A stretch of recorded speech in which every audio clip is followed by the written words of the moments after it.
अब भारत को होने वाला है बड़ा नुकसान, क्योंकि इस देश के इस फैसले से भारत की आर्थिक स्थिति हो सकती है अनकंट्रोल और नए नियम से भारत को देना पड़ सकता है 10% का ज्यादा टैक्स, मतलब हजारों बिलियन का नुकसान। और नुकसान होने वाला है स्विट्जरलैंड से, क्योंकि इनके एक बयान से भारत की कंपनियों को स्विट्जरलैंड में 10% ज्यादा टैक्स देना पड़ेगा। तो आखिर माजरा क्या है जो स्विट्जरलैंड ने अचानक इतना बड़ा एक्शन लिया? वैसे भारत स्विस के काफी अच्छे रिश्ते हैं और एक नजर भी देखा जाए तो कभी नहीं स्विस से भारत की बिगड़ी और ना भारत के खिलाफ इतना बड़ा निर्णय लिया गया। तो ऐसा करने से पहले स्विट्जरलैंड ने भारत से मोस्ट फेवर्ड नेशन MFN का दर्जा वापस ले लिया। स्विस सरकार के इस फैसले के बाद अब वहां काम करने वाली भारतीय कंपनियों को 1 जनवरी 2025 से 10% ज्यादा टैक्स देना पड़ेगा। स्विट्जरलैंड ने डबल टैक्स अवॉइडेंस एग्रीमेंट के तहत भारत को MFN राष्ट्र का दर्जा दिया था। अब क्या है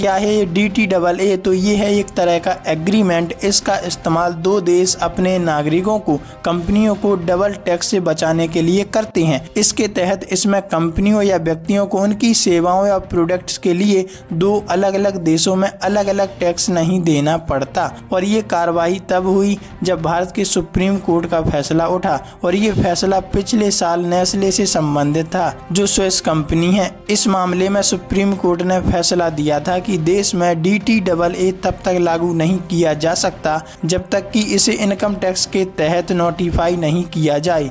भारत सरकार को पहले DTAA को इनकम टैक्स एक्ट के तहत नोटिफाई करना होगा, तभी भारत और स्विस कंपनियों को इसका फायदा मिलेगा। तब तक के लिए नेस्ले जैसी कंपनियों को अपने लाभांश पर ज्यादा टैक्स देना पड़ेगा। इससे पहले दिल्ली हाई कोर्ट ने स्विट्जरलैंड के पक्ष में फैसला दिया था, पर सुप्रीम कोर्ट ने इसे पलट दिया। अब आपको बता दें, नेस्ले स्विट्जरलैंड की कंपनी है। इसका मुख्यालय स्विट्जरलैंड के बेवी शहर में है। अब पॉइंट पर आते हैं, MFN होता क्या है? तो भैया UNO की एक संस्था, वर्ल्ड ट्रेड ऑर्गेनाइजेशन WTO, 164 देश इसके सदस्य हैं। इसके तहत आने वाले सभी देश एक दूसरे को मोस्ट फेवर्ड नेशन MFN का दर्जा देते हैं। यह दर्जा जब मिल जाता है तो बिना किसी भेदभाव के सभी देश एक दूसरे के साथ आसानी से बिजनेस कर सकते हैं। इसको हटाने की कोई औपचारिक प्रक्रिया नहीं है। 2019 में भारत ने पाकिस्तान से ये दर्जा छीना था जब पुलवामा अटैक हुआ था। तो भैया बदले की कार्रवाई है